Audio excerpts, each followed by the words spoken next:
മലയാളി പ്രേക്ഷകരുടെ ഇഷ്ട reality ഷോയാണ് big boss. ഏഷ്യാനെറ്റിൽ സംപ്രേഷണം ചെയ്യുന്ന ബിഗ് ബോസിന് ആരാധകർ ഏറെയാണ്. ഇപ്പോഴിതാ 5 സീസണും വളരെ ഗംഭീരമായി കഴിഞ്ഞതിന് ശേഷം 6ാമത്തെ സീസണിൻ്റെ തുടക്കം കുറിക്കാൻ പോവുകയാണെന്നൊരു വാർത്തയാണ് പ്രേക്ഷകരെ തേടിയെത്തുന്നത്. എല്ലാവരും 6ാമത്തെ സീസൺ കാണാൻ ആകാംക്ഷയോടെ കാത്തിരിക്കുകയാണ്. അതിലുപരി ആരൊക്കെയായിരിക്കും ഇപ്രാവശ്യത്തെ കണ്ടസ്റ്റൻസ് എന്ന് അറിയാനാണ് പ്രേക്ഷകർക്ക് കൂടുതൽ ആകാംക്ഷ. ഇപ്പോഴെന്താണെങ്കിലും തൊപ്പി ഉണ്ടാകുമെന്നൊരു വാർത്തയാണ് പുറത്തു വരുന്നത്. വളരെ പെട്ടെന്ന് തന്നെ സോഷ്യൽ മീഡിയ വഴി വൈറലായി മാറിയ താരമാണ് തൊപ്പി. ചെറുപ്പം മുതലേ ഗെയിമിങ്ങിൽ തൽപരനായ തൊപ്പി ഗെയിമിംഗ് പ്ലാറ്റ്ഫോമിലൂടെയാണ് ആദ്യം കുട്ടികൾക്കിടയിൽ ശ്രദ്ധിക്കപ്പെടുന്നത്. ഇൻസ്റ്റഗ്രാം റീൽസ് തൊപ്പിക്ക് കൂടുതൽ ആരാധകരെ നേടിക്കൊടുത്തു. അമേരിക്കൻ യൂട്യൂബറായ ഐഷോ സ്പീഡറുടെ അനുകരണമാണ് തൊപ്പി നടത്തുന്നതെന്നും പരക്കെ വിമർശനമുണ്ട്.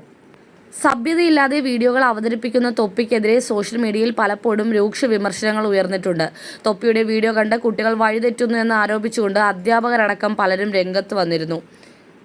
എന്നാൽ ഇപ്പോൾ തൊപ്പിയുടെ ഏറ്റവും പുതിയ ചില അഭിമുഖങ്ങൾ വളരെ വൈറലായി മാറിയിരിക്കുകയാണ്. തൊപ്പിയെ ഒരുപാട് പേർ ഇഷ്ടപ്പെടാൻ തുടങ്ങിയിരിക്കുന്നു. തൊപ്പിക്ക് ഇപ്പോൾ ഒരു കാമുകിയുണ്ട്. അവൾ വന്നതിന് ശേഷം തൊപ്പിയുടെ സ്വഭാവത്തിന് ഒരുപാട് മാറ്റമുണ്ടെന്നാണ് പ്രേക്ഷകർ പറയുന്നത്. എന്തായാലും ബിഗ് ബോസിലേക്ക് തൊപ്പി വരുമെന്ന വാർത്തയാണ് ഇപ്പോൾ സോഷ്യൽ മീഡിയയിൽ വൈറലായി മാറിക്കൊണ്ടിരിക്കുന്നത്.